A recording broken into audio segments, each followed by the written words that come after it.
Assalamualaikum warahmatullahi wabarakatuh. Bismillah, alhamdulillah, wassalatu wassalamu ala rasulillah sayyidina wa maulana Muhammad ibn Abdillah wa ala alihi wa ashabihi wa dhurriyyatihi wa man wala wa la rabbi shrah li sadri wa yassir li amri wahlul 'uqdatam min lisani yafqahu qawli. Subhanaka la ilma lana illa ma 'allamtana innaka antal 'alimul hakim. Rabbana atina min ladunka rahmatan wa hayyi lana min amrina rashada. La hawla wa la quwwata illa billahil 'aliyyil 'azim. Amma ba'du. Hadratul muhtaramin, para alim, para kiai, para ustaz, para tokoh masyarakat, serta saya ibu-ibu jamaah musalla, putri atil lebaran rahimana wa rahimakumullah. Alhamdulillah, tentu juga bunda pada saya kasih ibu takdir serta sekian saya dari Allah Ta'ala, sehingga bunda kali banyak saya dan juga sakit kembang-kembang nade untuk melaksanakan kewajiban kita, yaitu melaksanakan sholat tahajud secara berjamaah, dilanjut kalian pembacaan sholat tasyairul khairat. Hari nanti menyajikan pengawasan hubungan tiap-tiap malam Selasa. Nanti moga sampai bisa pengasoyo, nanti moga sampai terkesan tambahan catatan amal kita saya kelak kuota ini yaumul kiamah. Dan mugi-mugi dalam yang ngawas bisa-bisa kula dan saya, bisa-bisa jasa kula dan saya, bisa-bisa keluarga kula dan saya, bisa-bisa kembali Allah. Amin, amin, Allah, amin. Salatullah, salamuhu, marilah kita hadirkan kepada junjungan kita Nabi besar Muhammad sallallahu alaihi wasallam, di mana pada saat ini bulan Rabiul Awal adalah bulan kelahiran baginda Rasulullah sallallahu alaihi wasallam. Dan juga saya sehingga saudara yang pengawasan itu sampai asal sahabat Nabi Muhammad sallallahu alaihi wasallam. Mulai ibu saya yang beliau ya berangkat dulu tak asal. Jadi udah berangkat di dalam masjid terisa. Karena momentumnya ini adalah momentum mulutan itu secara bahasa kelahiran. Tidak digandeng mulutan maulidun Nabi, berarti kelahiran baginda Nabi besar Muhammad sallallahu alaihi wasallam. Pada suatu hari ya, senang kita tiap malam Selasa ngawas fikih, berhubung saat ini momentumnya adalah momentum mulutan. Tidak ada salahnya kita juga mengenang kelahirannya kanjeng Nabi Muhammad sallallahu alaihi wasallam. Para rawuh saya yang mulia, melalui kita badhe trios atau membahas seputar sejarahnya kanjeng Nabi Muhammad sallallahu alaihi wasallam, maka tidak ada waktu yang bisa menghentikan cerita itu. Napa? Terhadap begitu mulianya, begitu panjangnya, begitu banyak teladan yang bisa kita ambil dari sejarahnya kanjeng Nabi Muhammad SAW. Beliau selain sebagai seorang Rasul pilihan, juga sebagai seorang Nabi pilihan, juga sebagai seorang manusia pilihan, plus sebagai makhluk pilihan. Menawi makhluk berarti sesuatu yang selainnya Allah Ta'ala, sesuatu yang diciptakan oleh Allah Ta'ala itu namanya makhluk. Allah Ta'ala itu Khaliq, Al-Khaliq, yang maha menciptakan. Yang diciptakan istilahnya makhluk. Lah makhluk ya Allah Ta'ala itu kuwata. Kata jenisnya wonten sing ganda akal wonten sebutan. Terus pertanyaannya, makhluknya Allah Ta'ala yang pertama kali niku sing diciptakan niku sinten atau nopo? Seberapa jenengan? Kalau kita mau membahas Allah Ta'ala niku kapan wontene niku mboten bisa dibahas. Karena Allah Ta'ala punya sifat 20. Di antara sifatnya Allah Ta'ala itu ada yang bernama sifat kidam. Pertama wujud ya. Wujud berarti Allah Ta'ala itu wujud walaupun tidak bisa dilihat. Karena tidak semua sesuatu yang tidak bisa dilihat itu tidak ada. Buktinya apa? Pulsa. Jadi lagi mas pulsa betul kerasa kok boten. Kan boten ketinggalan. Tapi ketika kita sudah mengisi pulsa, HP kita bisa kita gunakan, itu pertanda pulsanya sudah masuk. Berarti pulsanya ada, tapi tidak kelihatan. Ini contoh remeh. Kalau kita ini mau memikirkan zatnya Allah Ta'ala, ini berusaha. Dan memang tidak bisa, dan memang dikunci berusaha. Kenapa? Karena antara al-khaliq atau pencipta dengan yang diciptakan itu memang tidak boleh sama. Kalau al-khaliq itu sama dengan yang diciptakan, tidak ada bedanya berarti. Makanya Tuhan yang paling layak disembah adalah Tuhannya orang Islam. Karena Tuhan selainnya agama Islam itu bisa dilihat semua. Bahkan di zaman jahiliyah Tuhannya orang kafir Quraisy yaitu berhala. Niku yang membuat manusianya sendiri. Gawe dewe, mari ngoten disembah dewe. Lek cara akal kan sing sakti sing damel iki. Itu makanya dikatakan zaman jahiliyah zaman kebodohan. Saking bodohnya wong gawe Tuhan digawe dewe disembah dewe. Makanya Tuhan itu yang ideal adalah memang tidak bisa dilihat, biar beda dengan yang diciptakan. Di beberapa keterangan hadis itu ada riwayat yang isinya komunikasi antara sahabat dengan Rasulullah. Itu diabadikan di Maulid Habsi, sing tuturan yang biasa diwaos. Niku wonten salah setunggal sahabat tanglet dumateng Kanjeng Nabi Allah Ta'ala niku pertama kali menciptakan makhluk niku sinten namine? Nopo makhluk nopo maksudnya? Jawabane Kanjeng Nabi, Innallaha khalaqa Allah Ta'ala niku menciptakan makhluk pertama kali niku adalah Nur Muhammad. Nur Muhammad itu cahayanya Nabi Muhammad. Dereng wonten Kanjeng Nabi niku. Kalau Kanjeng Nabi kan berupa jasad, berupa roh menjadi manusia gitu. Tapi Nur Muhammad itu adalah cahayanya Nabi Muhammad yang ada sebelum Allah Ta'ala menciptakan segala sesuatu. Alam semesta alam betul-betul. Malaikat betul-betul. Langit bumi betul-betul. Surga, neraka, betul-betul. Jin, iblis, betul saya. Dari mana bahannya Allah Ta'ala menciptakan Nur Muhammad? Min nurihi, yaitu dari cahayanya Allah Ta'ala itu sendiri. Terus memang Kanjeng Nabi ini mulia sadarenge wonten napa-napa. Dan memang Allah Ta'ala itu punya skenario. Nopo skenario rencana nanti Nur Muhammad itu berasal dari jenisnya manusia, di mana manusia ini adalah makhluk yang terakhir diciptakan oleh Allah Ta'ala. Lek panjenengan ningali bumi niki pun wonten saderenge manusia diciptakan.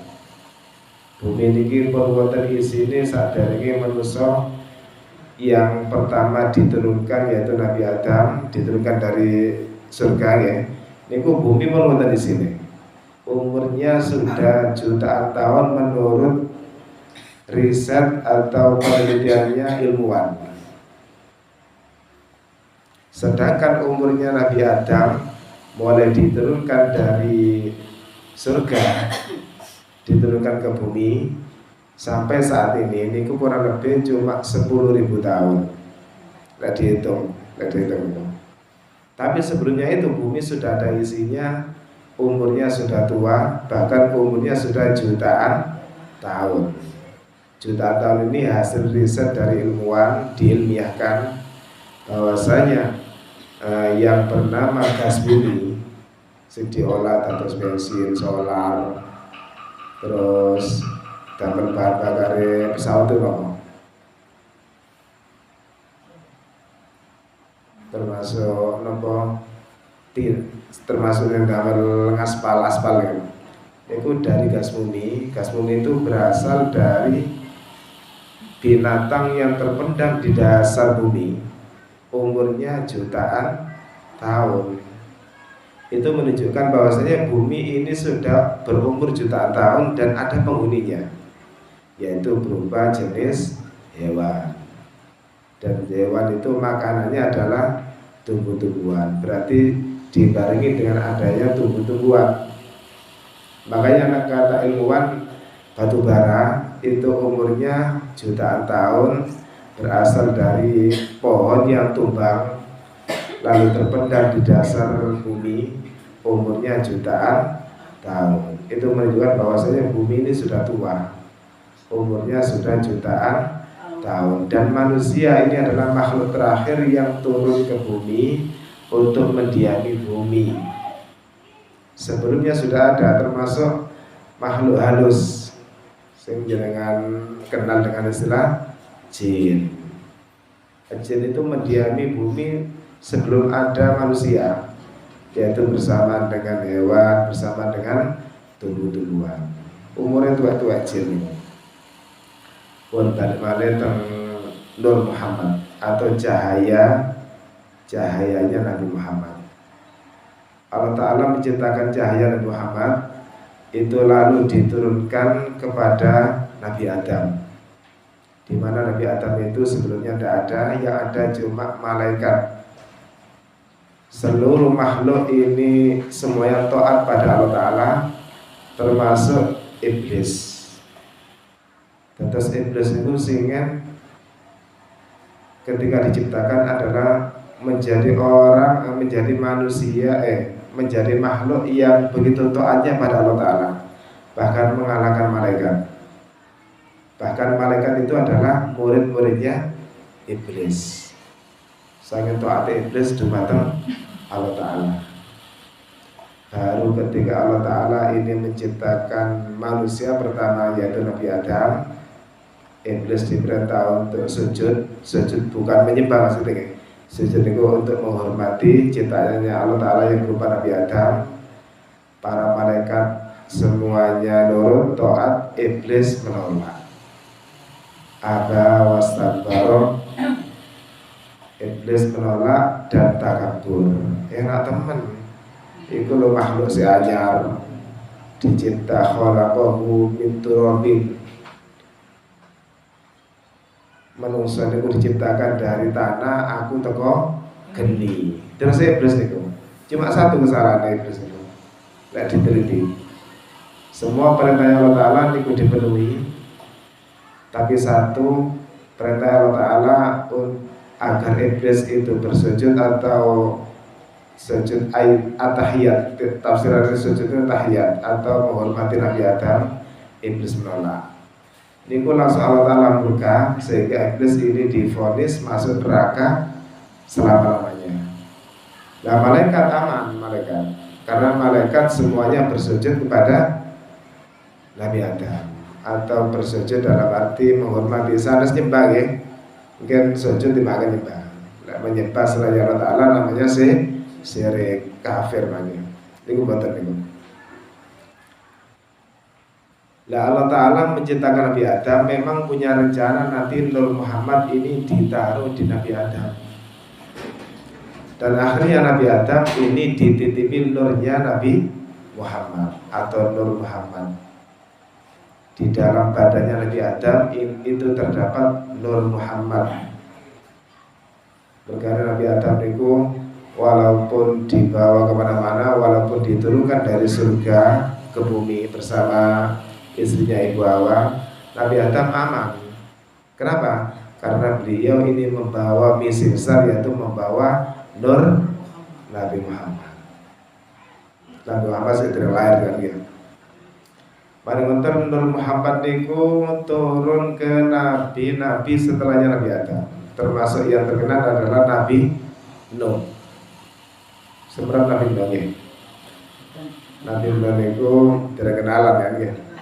Nabi Nuh niku menurut hitungan nabi atau rasul yang wajib diketahui niku urutan ke Adam, Idris, Nuh.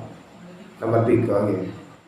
Tapi sebelumnya juga ada, karena jumlahnya Rasul itu 313, yang wajib diketahui 25. Kalau jumlahnya Nabi tambah banyak, ratusan bahkan ribuan. Tapi ditutup Nabi Muhammad, setelah Nabi Muhammad itu bukan Nabi Mario. Jadi kalau ada orang yang mengaku Nabi setelah Nabi Muhammad, itu sangat kafir dan harus ditolak, karena Nabi itu khatamun nubuwah wal mursalin, Nabi akhir zaman, Nabi terakhir. Terus Nabi Adam sendiri selama perjalanan di bumi mencari istrinya niku senantiasa dikasih keselamatan barokah nurnya Nabi Muhammad, dan akhirnya bisa bertemu dengan istrinya. Nah, diceritakan bahwa akhir cerita Nabi Adam hidup di bumi niku selama 2000 tahun. Nabi Adam 2000 tahun di bumi, lalu meninggal dunia. Betul Nabi Adam ya. Terus lanjutkan Nabi Nuh. Nabi Nuh juga membawa di TV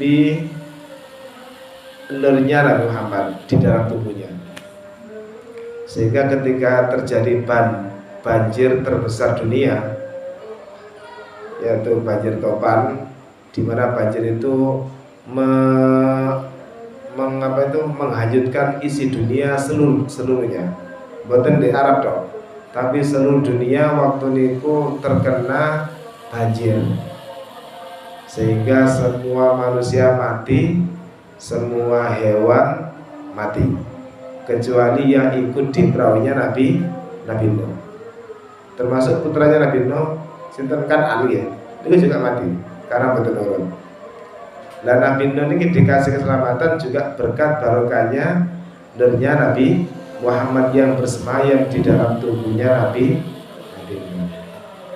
Pada Nur Muhammad juga diturunkan ke bapaknya para nabi, yang mendapat julukan bapaknya para nabi, yaitu Nabi Ibrahim. Sehingga ketika Nabi Ibrahim itu dibakar oleh Raja Namrud, beliau merasa kedinginan. Kan aneh ya, wong diopong dan kadang. Ini oleh Allah Ta'ala mboten ngersakaken api bisa membakar, mboten saged. Makanya kita sebagai orang Ahlussunnah wal Jamaah itu ada keyakinan bahwasanya segala sesuatu yang terjadi itu bersamaan dengan takdirnya Allah Ta'ala. Walaupun cara akal pisau yang tajam itu bisa ngiris tempe. Ini pun jenengan pun sampai gak ada keyakinan tempe ku kairis gara-gara pisau. Tapi nggak harus punya keyakinan tempe niku saged kena sigar kali pisau, karena bersamaan dengan takdirnya Allah Ta'ala. Yang betul ditakdirkan pun saged. Termasuk api bisa membakar niku bersama dengan takdirnya Allah Ta'ala. Kalau Ta'ala mboten nadrakan, contohnya Nabi Ibrahim dibakar, mboten terbakar, justru kebalikannya beliau kedinginan. Itu menunjukkan bahwasanya segala sesuatu ini bersamaan dengan takdirnya Allah Ta'ala. Malaikat Nur Muhammad ini turun ke putranya Nabi Ibrahim yang bernama Nabi Ismail. Karena Nabi Ibrahim punya 2 putra jadi nabi semua. Satunya Nabi Ishak, satunya Nabi Ismail, dari dua ibu yang berbeda. Dari Nabi Ishak ini menurunkan nabi-nabi yang banyak sekali.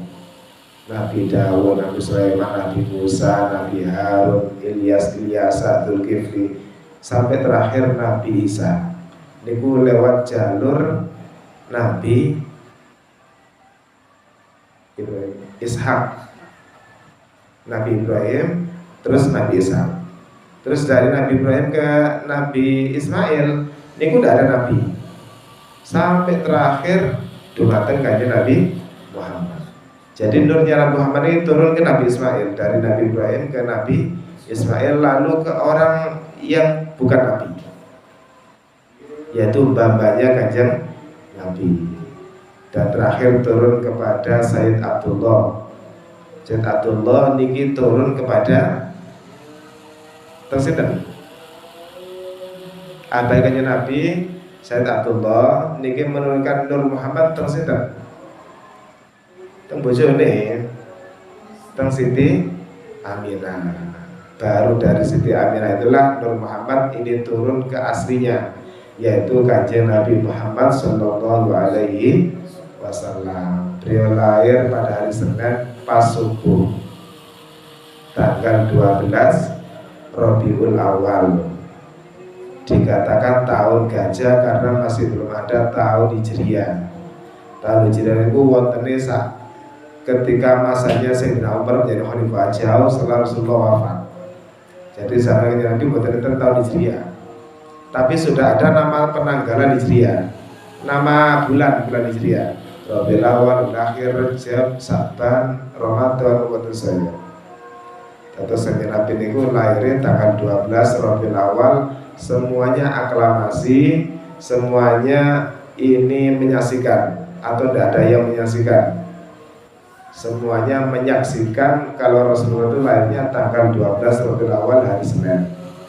Ini riwayat-riwayat yang terus turun baik melalui orang yang belum Islam karena mereka menjadi tetangganya Nabi Muhammad atau melalui orang Islam. Terus untuk wafatnya ini gampang nengeri wafatnya Nabi, karena hari lahir, tanggal lahir dan wafatnya Rasulullah persis sama. Wafatnya Nabi juga hari Senin tanggal 12 Rabiul Awal, tapi tahunnya bersami selisih 63 tahun. Tahunnya sami lain ada umurnya gitu. Tadi dijelaskan kalau kita mau cerita kanjeng Nabi tidak ada habisnya.